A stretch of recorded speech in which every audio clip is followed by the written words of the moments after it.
नमस्कार विद्यार्थियों।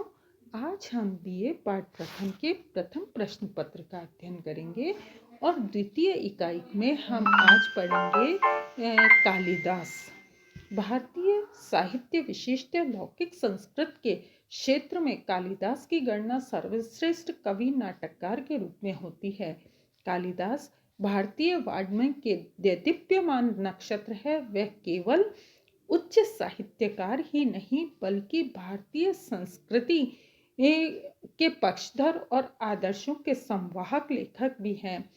उन्होंने अपनी रचनाओं के द्वारा भारतीय समाज को नई दिशा प्रदान की। गुप्तकालीन भारतीय परिवेश और उसके काव्यों में जैसा प्रत्यक्ष हुआ है वैसा अन्यत्र हमें देखने को नहीं मिलता है। मेघदूत और अभिज्ञान शाकुंतलम जैसी रचनाओं ने कालिदास की ख्याति को विश्व भर में प्रकाशित किया है। विश्व साहित्य में कालिदास का नाम बड़े आदर के साथ लिया जाता है।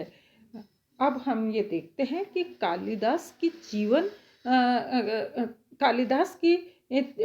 तिथि क्या थी। कालिदास के जीवन और उसके समय से संबंधित निश्चित विवरण और साक्ष्य उपलब्ध नहीं है। उनके नाटक मालविका अग्निमित्र का कथानक द्वितीय शताब्दी ईसा पूर्व का है, जबकि उसके महाकाव्य रघुवंश में रघु की दिग्विजय पर समुद्र गुप्त की दिग्विजय की छाया देखी जाती है।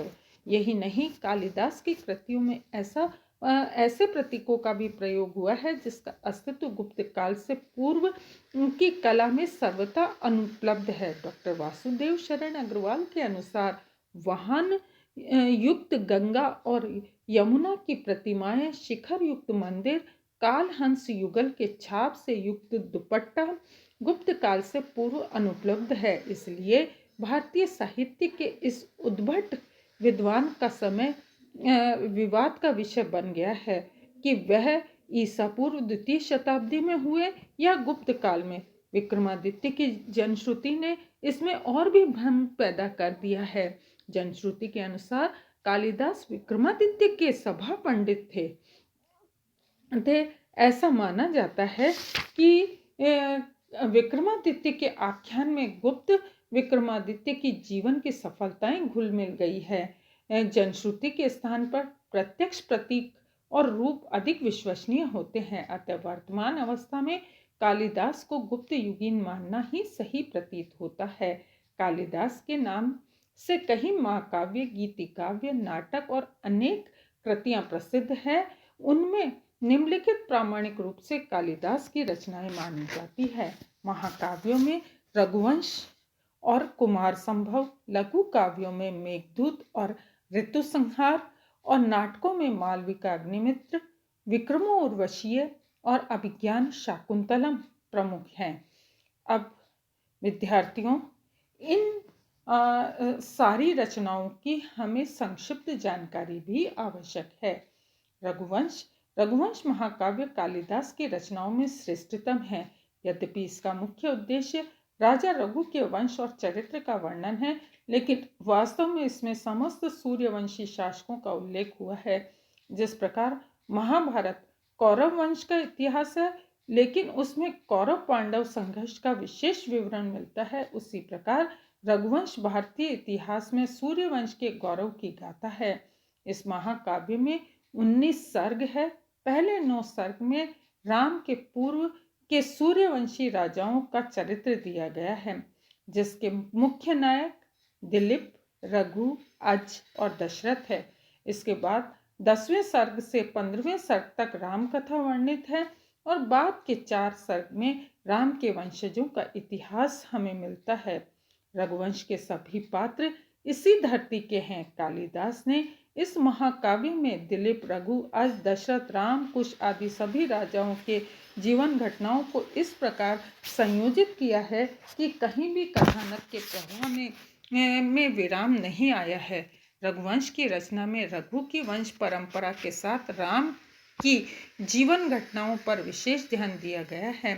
कथा के पहले खंड में रघु के पुत्र का इंदुमती से विवाह, कोमलमाला गिरने से इंदुमती की मृत्यु, अज का करुण विलाप, पुष्पक विमान से राम सीता का प्राकृतिक स्थलों का भ्रमण आदि बहुत ही मोहक वर्णन इसमें हमें देखने को मिलता है। गो सेवा, राज शासन, स्वयंवर, विवाह, युद्ध, राज्याभिषेक एवं दिग्विजय का आदर्श स्थापित करते हुए कवि ने अपनी प्रतिभा का प्रमाण दिया है। रघुवंश के चरित्रों के वर्णन से सभी प्रधान रसों का समावेश हुआ है।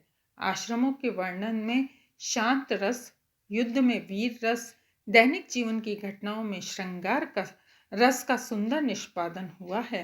रघुवंश कालिदास की अंतिम काव्य ही नहीं, अंतिम रचना भी है।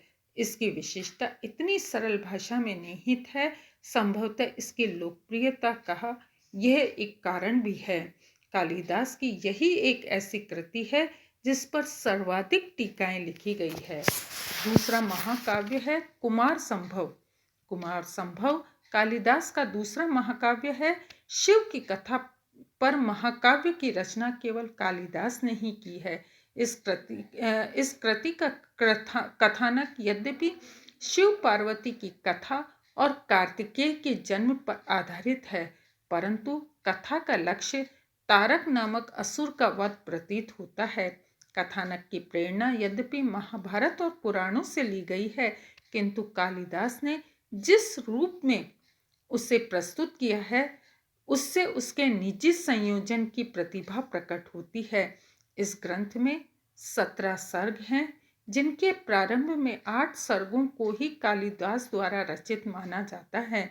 शेष 9 सर्ग अन्य किसी की रचना है। शैली की दृष्टि से भी बाद के सर्ग प्रारंभिक सर्गों से भिन्न है। इस महाकाव्य में कालिदास ने शिव पार्वती के प्रणय संबंधों का मानवीय धरातल पर प्रत्यक्ष किया है, परंतु मानव के द्वारा देव युगल का रति वर्णन अपेक्षित नहीं था। संभवतः इसीलिए पार्वती के शाप के कारण कालिदास अपना ग्रंथ पूर्ण नहीं कर पाए। फिर भी कालिदास ने शंकर के जिस रूप को प्रस्तुत किया है वह आत्मीय लगता है। शिव पार्वती के प्रेम प्रसंगों के अतिरिक्त शिव की समाधि, बसंत का वर्णन, काम दहन, रति का विलाप ऐसे स्थल हैं जहाँ कालिदास की कवि प्रतिभा के उत्कृष्ट रूप से साक्षात्कार होता है। अन्य कृति है मेघदूत। मेघदूत कालिदास के काव्य रचनाओं में सर्वाधिक प्रसिद्ध है। ऋतुसार के समान ही यह गीतिबद्ध खंड काव्य है। इस छोटी सी रचना का काव्य विधान ऋतुसार की अपेक्षा अधिक प्रभावोत्पादक है। इस रचना में मेघ का प्रयोग एक संदेश वाहक के रूप में करके एक मोहक कथा की सृष्टि की गई है। इस रचना के 2 भाग हैं, पूर्व मेघ और उत्तर मेघ।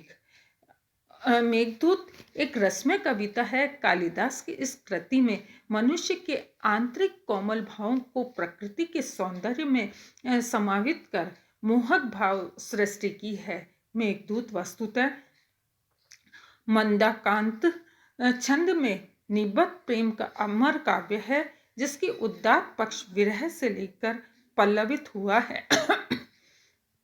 इस काव्य में कालिदास के उपवन का दर्शनीय लेकिन सुगंधित पुष्प कहा जाता है। इसमें कालिदास की सौंदर्यवेशी दृष्टि और काव्य शिल्प का सुंदर समन्वय देखने को मिलता है। नेक्स्ट है ऋतुसंहार। इस खंड काव्य को कालिदास की प्रथम रचना माना जाता है। इस लघु काव्य की गणना रीति काव्यों के अंतर्गत भी की जाती है। इस काव्य को कुछ विद्वान कालिदास की कृति नहीं मानते हैं, क्योंकि इसकी भाषा और शैली में वैसा गठन और लालित्य नहीं है जैसा कालिदास की अन्य रचनाओं में परिलक्षित होता है। परंतु यह एक भ्रामक अवधारणा है। किसी भी लेखक की कृति में आयु के साथ साथ इस प्रकार का भेद दिखाई देना स्वाभाविक है। इस कृति में 6 सर्ग हैं। प्रत्येक सर्ग में पृथक पृथक क्रमशः ग्रीष्म के वर्णन से आरंभ करके वर्षा, शरद, हेमंत, शिशिर व बसंत ऋतुओं के प्राकृतिक सौंदर्य का वर्णन किया गया है। इस काव्य में मानव प्रकृति के साथ साथ प्राकृतिक सौंदर्य का अद्भुत समन्वय दिखाई देता है। निश्चय ही ये कालिदास की प्रतिभा के अनुरूप है। इति नमस्कार।